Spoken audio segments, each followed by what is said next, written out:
Welcome to বিনোদন universe. বিনোদন ইউনিভার্সে আপনাদের সকলকে স্বাগতম। আপনারা যে যেখান থেকে দেখছেন আশা করি সবাই ভালো আছেন। তো বেশি কথা না বলে মূল ভিডিওতে চলে যাই। আনকাট সেন্সর পেল শাকিব খানের তুফান, বিস্তারিত জানিয়ে দেব। রায়হান রাফির সিনেমা মানেই ধামাকা, তবে আলোচনাও চলে বেশ।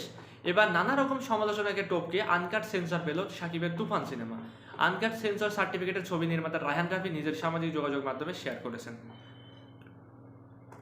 রাফি তার ফেসবুকে লিখেছেন, আনকাট সেন্সর তুফান, অগ্রিম টিকিট বুকিংয়ের জন্য প্রস্তুতি নিয়ে নিন সবাই, আসছে তুফান। জানা গেছে 3 দিন আগে সেন্সর বোর্ডে জমা দেওয়া হয় তুফান।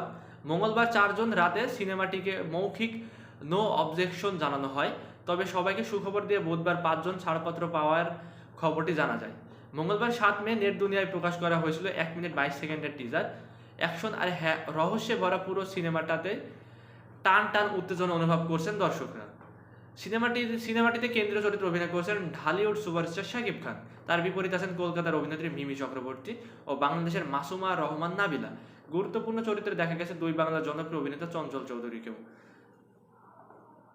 এ সিনেমায় আরও রয়েছেন শহীদুজ্জামান সেলিম, ফজলুর রহমান বাবু, গাজী রাখায়েত, এ কে আজাদ সেতু এবং হাসনাত রিপনের মতো তারকারা।